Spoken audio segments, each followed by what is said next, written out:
magdodonate tayo ng dugo. Kasama natin si Sergeant Cuenca. Sergeant. So, abangan nyo kami doon, guys. At yun nga, guys, sa part na to, nandito na kami sa Red Cross. So, pumunta na kami dito para mag-coordinate para makapag-donate na ng dugo yung kasama ko. Pero merong hindi inaasahang pangyayari dito, mga katropa. Dahil lang inaasahan namin, iisa lang ang mag-donate sa amin. Dahil ako po ay nakakapag-donate na 4 months ago. So, sabi ko muna, magpapahinga muna ako. Hindi muna ako mag-donate ng dugo. So, iba yung nangyari pagpunta dito. So, maliban sa kasama ko na nag-donate ng dugo, panoorin nyo yung nangyari. So yung mga tropa, dito tayo ngayon sa Red Cross na sa number 55 Malakas Street. Sa puntong ito, guys, may dumating dyan babae at lalaki na nangangailangan ng dugo. So wala talaga silang makunan ng dugo. Kailangan nila ng 8 bag ng dugo. Sabi ko, try ko kung kaya pa akong kunan ng dugo. Kasi guys, kakadonate ko lang last 4 months ago. Sabi ko kung pwede ako makunan ng dugo, ako na lang para makatulong din sa kanila. Kasi mga katropa, kung saan sana sila pumunta, wala talaga silang makita dugo para sa pinsan nilang may sakit na mayuma. Kaya ito nangyari. 2:1 po kasi ako. Oo, 2:1 po. So kami dito sir, hindi po tayo hospital, no? Ilan na yung nahanap niyo, sir? Sila kayo ng Ano sir, kahapon po may 3 dapat. Isa lang po yung nakapag-donate sa kanila doon kasi yun lang po kasa. Yung dalawa, hindi po sa kanya. Medyo may stick sila. A positive, A positive. Tignan mo, 51 ako dito. Ako, kung gusto mo. Bakit ka sir? Ha? Kakainin ko lang po. Kailan pala sa 4 months, ma'am. 4 months ago? Kailan mo na? Saan ka? Ma'am, Hindi ako na... pwede ba akong mag-donate sa kanila? Akala ko hindi ka rin pwede. Pwede. 4 months. 4 months, pwede na. After 3 months. After 3 months, pwede. Hindi na sir, hindi ka lang. Oo naman. Hindi sir, After 3 months, pwede. Ilang oras tulog mo, sir? Yung patient. Nakatulog na. Mukha ba ako hindi nakatulog? Oo nga, ang ganda pa. Ano nga eh? Fresh nga si sir. Yan. Ano, ang isa na.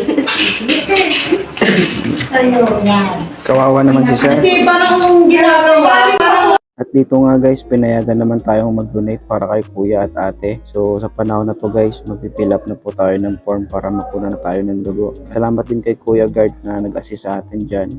At sa punto na to guys, ilang beses akong kinuhanan ng BP dyan kasi nag-high blood ako, minsan naglo-low blood. Hindi malaman ng doktor kung ano ba talaga yung BP ko. Kaya ilang beses kaming umulit dyan, siguro mga 5 times kaming umulit. Uminom pa ako ng tubig, umihi pa ako para lang maging normal yung takbo ng heartbeat ko. So sa awa ng Diyos guys, na-approve naman tayo at nakunan tayo ng dugo. So ang sunod nito guys, and mag-blood extraction na tayo para makapag-donate na tayo ng dugo. Kung may masakit lang, hindi ka rin sila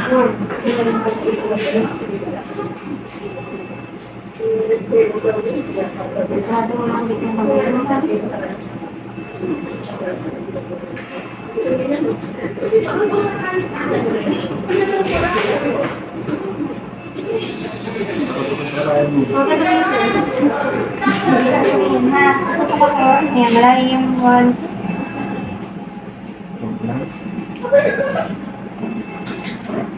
Okay.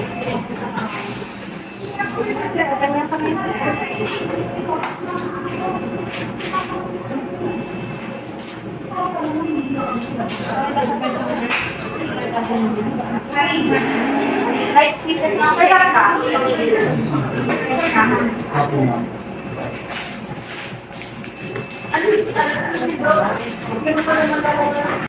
Mga tropa, unexpected to. Hindi sana ako mag-donate ng dugo kasi kakadonate ko lang last 4 months. So may nakita tayo ditong nanghihingi ng dugo. Ayun sila oh. Wala pa silang makuha ng dugo. Gusto nila magpakuha ng dugo, hindi sila nakunan. Dahil hindi sila pwede. So nag-volunteer na lang ako. Yung dugo ko. Sana makatulong ka. So alam ko kasi ang hirap guys na kung paano maghanap ng dugo. And then, pag ikaw nasa part na yung pamilya mo nangangailangan ng dugo, napakahirap o baga nakaka-stress maghanap, mag-isip. Kaya tayo, habang kaya natin tumulong tayo.